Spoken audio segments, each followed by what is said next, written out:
My dad handed me a bill at Christmas. $8,400. Your share of the family vacation we're planning. I said, I wasn't invited. He smiled. You're paying, not attending. Your sister's kids need this. My name is Catherine. I was 39 then. I wrote the check to a lawyer.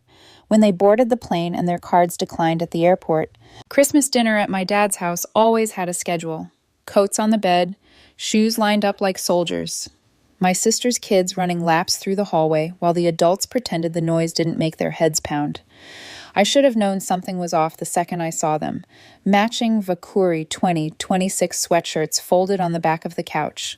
3 of them, all kid sizes, none in my daughter's size. My daughter, Nora, stood by the tree with her hands behind her back, rocking on her heels the way she did when she was trying to be brave. She was 9. Quiet. Polite. The kind of kid who says, "Excuse me," to the dog. She'd worn the green dress she picked out herself. She'd even curled the ends of her hair because she wanted to look like a real grandkid. That sentence still makes my throat tighten. Dinner ended the way it always did. Plates scraped.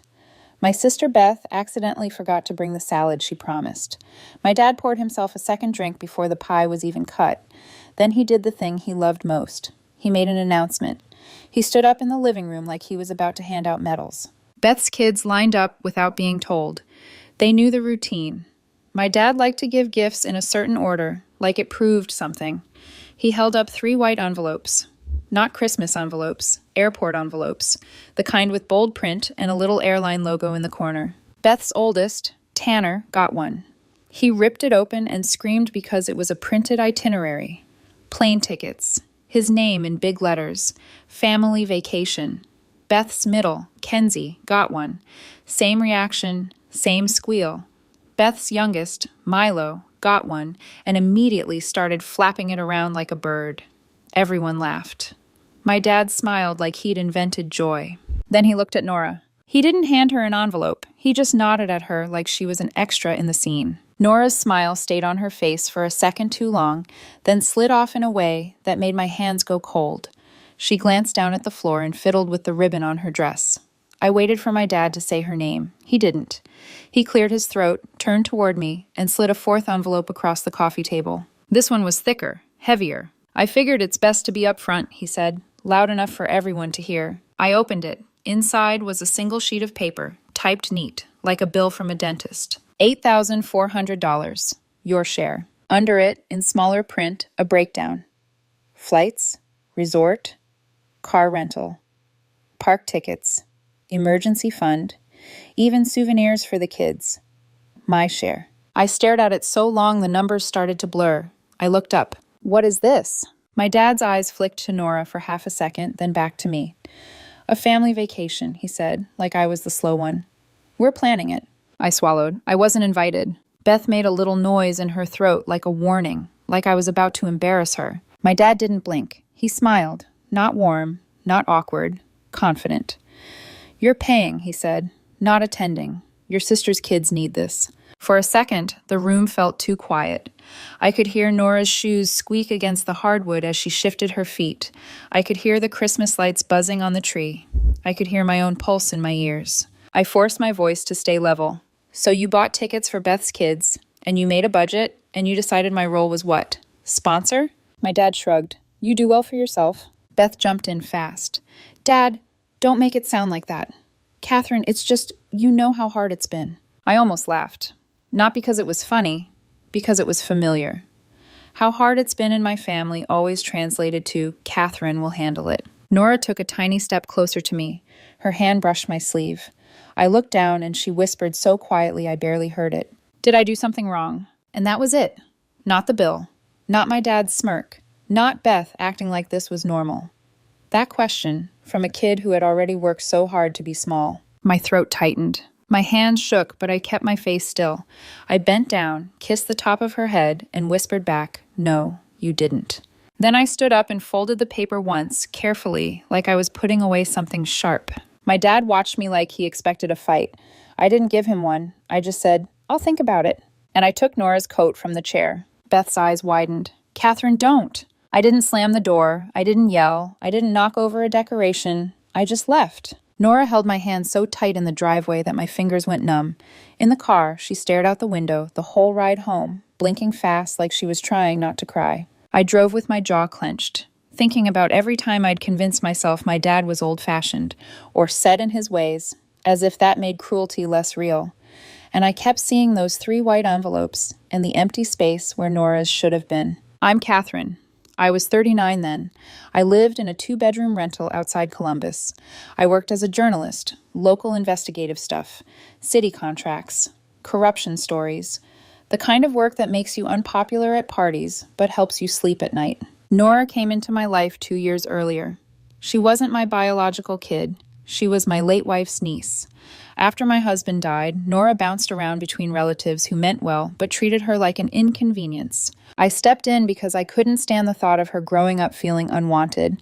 I adopted her not because I was trying to make a statement, but because she was already mine in every way that mattered. My family acted supportive at first. They used the right words.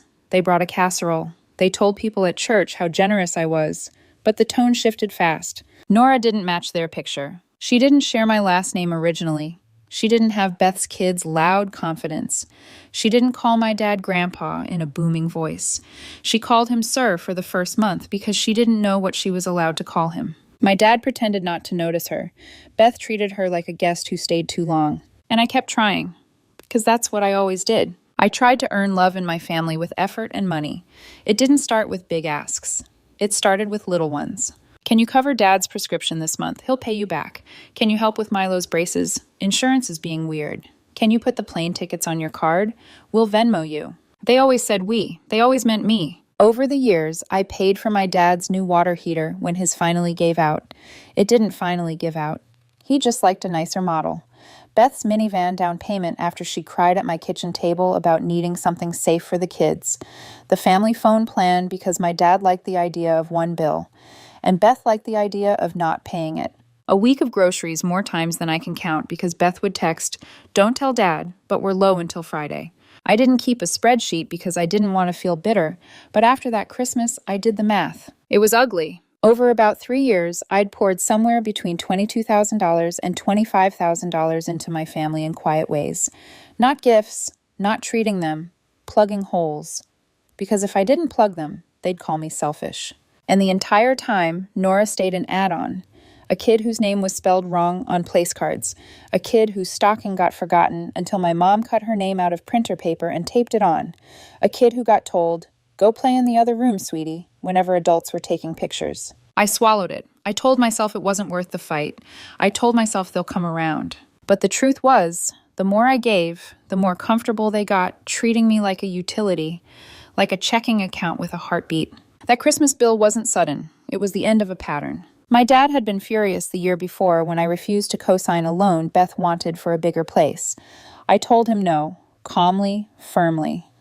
Not because I wanted Beth to struggle, but because I'd seen how she treated money, how she treated consequences.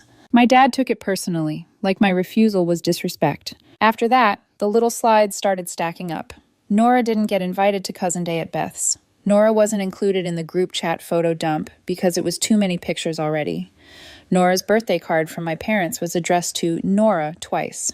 When I corrected them, my dad laughed and said, "You know what I meant." And I let it slide because it was easier than starting a war. Until the bill. Until you're paying, not attending. Until Nora asked if she did something wrong. That was my last straw. Because it wasn't just about a vacation. It was about what the vacation represented. A family event where they planned to make memories and take pictures and post captions like blessed. And my child wasn't part of that family unless my money was. The next morning, I made coffee and sat at my kitchen table while Nora watched cartoons in her pajamas. She laughed at something on the screen, and it sounded thin, like she was forcing it. I stared at the bill again. $8,400. My dad had the nerve to price out souvenirs like it was a line item. I didn't call him. I didn't text Beth. I opened my laptop and searched for the lawyer my coworker had used during her divorce. Not because I was getting divorced, because I needed someone who wasn't emotionally tangled in my family to tell me what I could do. Cleanly, legally, final. Her name was Priya Patel. Her office was in a brick building downtown with a lobby that smelled like lemon cleaner and old paper. When I called, her assistant asked what I needed. I heard myself say, I need to separate finances from family. The words came out steady, even though my hand was shaking. They gave me an appointment for that afternoon. I used a sick day. I didn't tell anyone. I drove downtown with the bill in my pocket like it weighed 10 pounds. In Priya's office, she didn't flinch when I laid the paper on her desk. She read it once, then looked up at me. Do you have any joint accounts? She asked. I nodded. One checking account with my dad. It's old. He convinced me to open it for emergencies after my mom died. Any shared credit lines? I swallowed. My dad is an authorized user on one of my cards. Beth is on another. I added them years ago for family emergencies. Priya's face didn't change, but her voice went very calm. Authorized users can be removed, she said, and joint accounts can be closed or restructured depending on the agreement. I let out a breath I didn't realize I'd been holding. Then I asked the question that made my stomach twist. If I stop paying, will it blow back on me? Priya leaned back slightly. Not if we do it correctly. The goal is to protect you and your child and to make it hard for them to keep treating you like the bank. My chest tightened at the word child because that was the point. I wasn't doing this to punish them. I was doing this to protect Nora. Priya slid a retainer agreement across the desk. The amount at the bottom was almost the same as the bill. I stared at it, then laughed once, short, bitter. She raised an eyebrow. My dad handed me a bill for $8,400, I said. I'm about to spend $8,400. Priya didn't smile. She just nodded like she understood exactly. I wrote a check, not to my father, not to my sister, to a lawyer. And when I handed it over, my hand stopped shaking because it felt like choosing my own spine. That night, after Nora went to bed, I sat on the couch with my laptop open and did what my family had never expected me to do. I took control. I logged into my banking app. I stared at the joint checking account with my dad, an account I'd used for years to transfer money when he texted, "Need help." The balance wasn't huge, but it didn't matter. It was symbolic. It was a leash. I clicked into the account settings and started the process to close it. The app asked me to confirm, then confirm again. It warned me. Closing a joint account may require both parties. I took screenshots. Then I called the bank's customer service line and asked for a supervisor. I kept my voice flat. My father and I share this account. I need my name removed. The supervisor asked me questions, verified my identity, put me on hold twice. My heart pounded the whole time. Finally, she said, "We can restrict withdrawals and require dual authorization for any transfers until this is resolved." Do it, I said. A confirmation email hit my inbox a minute later. Then I moved to the credit cards. The first one, my dad's authorized user status, took less than 5 minutes. I clicked Manage Users. I hovered over his name for a second, not because I doubted myself, but because I could practically hear his voice in my head. After everything I've done for you, I clicked Remove. The site asked, "Are you sure?" I clicked Yes. Confirmation screen. Then Beth's card. She was on my travel card, my work trips and hotels card. I'd added her when Milo was born early, and she'd cried about hospital bills. She'd promised she'd never use it unless she asked. She used it anyway. I'd caught charges for Target and a nail salon once. She'd laughed it off. It was an accident. I grabbed the wrong one. Sure. I removed her too. 2 confirmation emails, 2 severed cords. Then I turned off autopay on the family phone plan I'd been covering. I transferred Nora's phone number to a separate plan under my name only. I did it all like I was filing a story, step by step, screenshots, receipts, not emotion, just facts. When I finally closed my laptop, it was after midnight. My living room was quiet. The Christmas tree lights blinked like nothing had changed. But I felt different, not angry, clear. The next morning, my phone started lighting up. First my dad, then Beth, then my dad again. I let them go to voicemail while I made Nora oatmeal. She came into the kitchen rubbing her eyes. "Are we still going to Grandma's for Christmas brunch?" she asked, careful. I crouched beside her. "No," I said, "not this year." Her face tightened for a second like she was bracing for disappointment. Then she asked, "Did I mess up?" I shook my head. "You didn't mess up." "They did." She stared at me like she didn't fully understand, but she wanted to, so I kept it simple.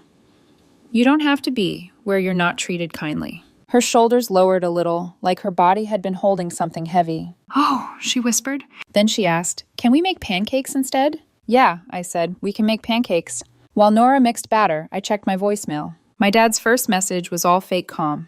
"Catherine, call me back. We need to finalize the vacation payments."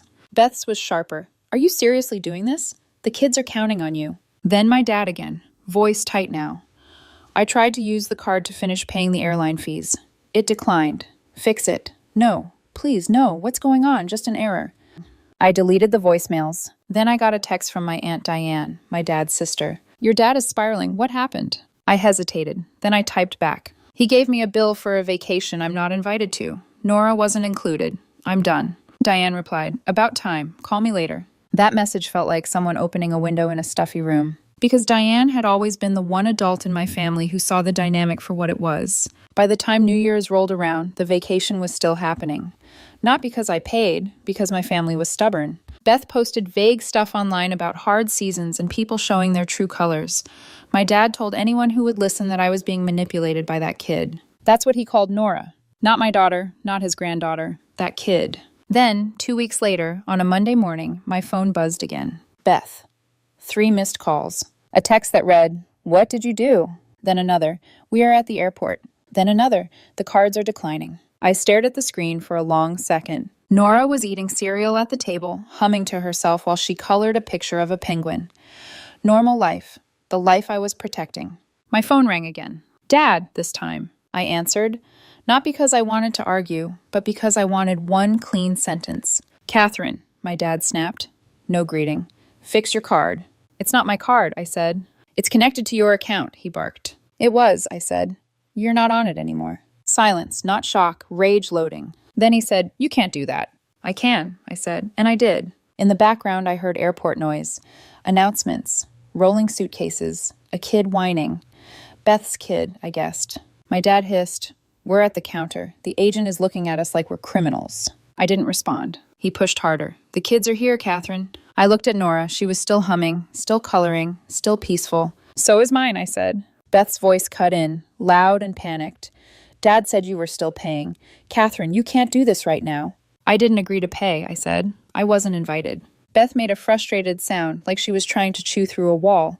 You're punishing the kids. No, I said, steady. I'm stopping a pattern. My dad exploded then. You're selfish. I didn't let him finish. I said the sentence I'd practiced in my head 100 times. I won't fund a family my daughter isn't part of. Then I hung up. My hands were shaking afterward, not from fear, from adrenaline, from doing something I'd never done. Choosing my child over their comfort. Later, I learned what happened at the airport from Diane. Because Diane had friends everywhere and a mouth that didn't stay quiet. My family had gotten to the gate with their rolling bags and matching sweatshirts. They tried to check luggage. Declined. They tried a different card. Also declined, because Beth had been leaning on my travel card for extras without even realizing she was doing it.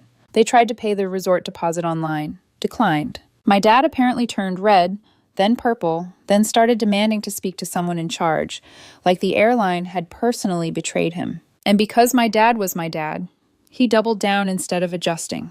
He told the airline agent, loud enough for strangers to hear, that his daughter always pays. As if that was a legal argument. The agent didn't care about my family's tradition of using me. She cared about payment. No payment, no luggage, no resort deposit, no check-in, no car rental, no keys. Beth's husband started yelling at Beth. Beth started crying. Tanner started whining that they were ruining everything. And my dad, in the middle of all of it, kept saying, this is Catherine's fault. They still boarded the plane, apparently, because the tickets were purchased already. But they landed with no rental car, no hotel confirmation, a resort that wouldn't hand over room keys without the deposit. They spent hours in a lobby arguing, calling people, trying to transfer money between accounts like it was a magic trick. And for the first time in years, they didn't have my account to lean on. The consequences weren't dramatic. No one got arrested. No one got harmed. They just hit the wall of reality. And reality didn't care about my dad's entitlement. The fallout came fast. My dad showed up at my house 2 days after they returned, pounding on the door like he owned it. Nora was in her room doing homework. I opened the door and stepped outside, closing it behind me. My dad's face was tight, eyes bloodshot, like he hadn't slept. You embarrassed me, he said. I didn't argue that point. I just asked, did you invite Nora? He blinked, like the question was stupid. That's not... Did you invite her? I repeated. He clenched his jaw. The vacation was for the kids. She is a kid, I said. He scoffed. You know what I mean. And there it was. The same line every time. You know what I mean. Meaning not her. I kept my voice calm. No more, I said. My dad's nostrils flared. No more what? No more money, I said. No more access. No more bills handed to me like I'm your employee. He tried to step forward. You owe... I don't owe, I cut in, still quiet. I helped because I thought I was part of this family. You made it clear I'm not, unless I'm paying. He stared at me, like he'd never heard someone speak to him that way. Then he shifted tactics, because he always did. He softened his voice just slightly. You're really choosing her over your blood? Something settled in my chest. Clean, cold, clear. I'm choosing my child, I said. That's what parents do. My dad's face twisted. Behind him, Beth's car pulled into my driveway like she'd been waiting down the street. She got out, eyes puffy, mascara smudged. Catherine, she said, like my name was a complaint. This is insane. Dad is stressed. The kids were humiliated. I looked between them and realized something that made me almost laugh again. Not once had either of them asked how Nora felt. Not once had they said her name. So I said it. Nora heard you, I told Beth. She heard you talk about a kid's vacation like she wasn't one of them. Beth's mouth opened, then closed. My dad snapped. She didn't need to hear adult business. She heard it because you said it in front of her, I said. Beth's voice rose. So what? You're going to cut us off forever? I kept it simple. You're off my accounts, I said. And you're off my calendar until my child is treated like family. My dad scoffed. So you're blackmailing us? No, I said. I'm setting a boundary. My dad looked like he wanted to argue until his throat gave out. Then he did something that surprised me. He glanced past me toward my front door, like he wanted to see if Nora was watching, like he wanted to check if she looked sad. Not because he cared, because he wanted to be sure she saw his power. I stepped sideways, blocking the view. Don't, I said, quiet, sharp. My dad's eyes flicked back to mine. Leave, I told them. Beth stared at me for a long moment. Then she said, You've changed. I nodded once. Yeah, I said, I had to. They left, not with an apology, not with understanding, just anger and disbelief, like I'd broken a rule they thought I'd follow forever. The calls and texts continued for a while. My dad left voicemails about respect and gratitude. Beth sent paragraphs about how I was punishing children. One cousin messaged to say I was being dramatic. Then Diane called me and said, Ignore them. They're only loud when the wallet walks away. A week later, Nora came home from school with a little paper snowflake she'd made in art class. She held it up like it was a trophy. Can we hang it in the window? She asked. Of course, I said. We taped it up together. Then she climbed onto a chair and added a second one beside it. This one is for us, she said, pointing at the first. And this one is for, the people who actually like me. She said it casually, like she was talking about favorite colors. My chest tightened anyway. I crouched beside her. You're liked, I said. You're loved. She nodded, but she didn't look fully convinced. So I did something small. I pulled out my phone and texted Diane. Nora and I are doing our own little holiday night this weekend. Want to come? Diane replied almost immediately. I'll bring Coco and my loud opinions. That Saturday, Diane showed up with marshmallows and a board game. My neighbor, Mrs. Keller, came too. An older woman who'd watched Nora grow from shy to slightly less shy. We made grilled cheese, we watched a silly movie, we laughed. Nora laughed the most when Diane accidentally cheated at the board game and then defended herself like a lawyer. At the end of the night, Nora fell asleep on the couch with the blanket tucked under her chin. Diane stood in my kitchen while I rinsed mugs. You did the right thing, she said softly. I didn't say I know, because part of me still hurt. Part of me still wanted my dad to look at Nora and see what I saw. But Diane was right. Right didn't always feel good. Right just felt steady.